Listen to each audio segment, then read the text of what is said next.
रायगड जिल्ह्यातील शेकडो जलजीवन योजनांचा बोजवारा उडाला आहे। एकीकडे सुरू झालेला उन्हाळा आणि दुसरीकडे निर्माण झालेली पाणी टंचाई यामुळे अनेक गावे पाण्यासाठी अजूनही कित्येक मैल दूर डोक्यावर हंडा घेऊन पाणी आणताना दिसत आहेत।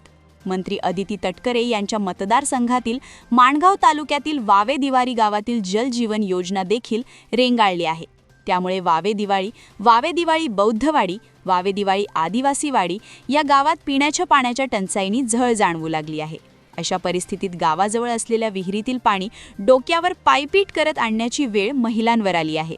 वावे दिवाळी ग्रामपंचायत हद्दीतील गावाच्या पिण्याच्या पाण्यासाठी जलजीवन मिशन योजनेतून 1,92,00,000 अधिक रुपयांचा निधी शासनाने मंजूर केले आहे। मात्र 3 वर्षात निम्म्यापेक्षा कमी काम झाल्यामुळे गावाला पाणी टंचाईची झळ सोसावी लागते। कोट्यावधी रुपयाची योजना देऊनही गावात पाणी टंचाई असेल तर या योजनेचा गावाला फायदा काय? त्यामुळे शासनाने लवकरात लवकर या अपुऱ्या योजनेकडे लक्ष देऊन गावची पाणी टंचाई दूर करावी अशी विनंती गावकऱ्यांनी केली आहे। जी सरपंच शरद कदम ही 1,92,00,000ची स्कीम आहे, 2 कोटीवर ही स्कीम आहे। आज याला 3 वर्ष झाली। 3 वर्ष झाली, फक्त विहीर बांधली, कॅबिन बांधली आणि टाकी बांधायची अशाच बाकी आहे। अशात वडाची वाडी, वावी दिवाळी, आदिची वाडी आणि बौद्धवाडी अशा 3 वर्ष झाली ही स्कीम अशी पडून आहे। कॉन्ट्रॅक्टरला मी फोन करतो, कॉन्ट्रॅक्टर काय येत नाही आणि कोण कॉन्ट्रॅक्टर आहे तो तर ग्रामपंचायत येऊन आला पाहिजे, तर ग्रामपंचायतीला तो भेट पण देत नाही। उडवडूची वार्ता करतो।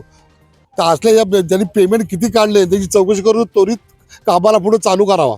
2-3 दिवस आड करून पाणी येतो, विहिरीवरनं पाणी न्यायला लागतो। जसं की आमच्यात आता बायका काय पहिल्या जेव्हा राहिले नाही कोण, आणि लांब असल्यामुळे लोक वैतात। एक आम्हाला पण घरी पाण्याची फुल टंचाई असते, पण काय करणार, लांब असल्यामुळे एक दिवस आड करून पाणी घरी न्यायला लागतं। जीवन योजना वावे दिवाळीची 1,92,00,000ची 1,92,00,000ची सुरुवातीला त्यांनी काय 10-15 लाखाचं काम केलं। 5-6 महिने काम केलं आणि थोडाफार काम केलं आणि त्यानंतर 1 वर्ष काम केल्यानंतर जो कॉन्ट्रॅक्टर गायब झाला त्याच्या 2 वर्षात पत्ताच नाही, फोन कुणाचा काय उचलत नाही।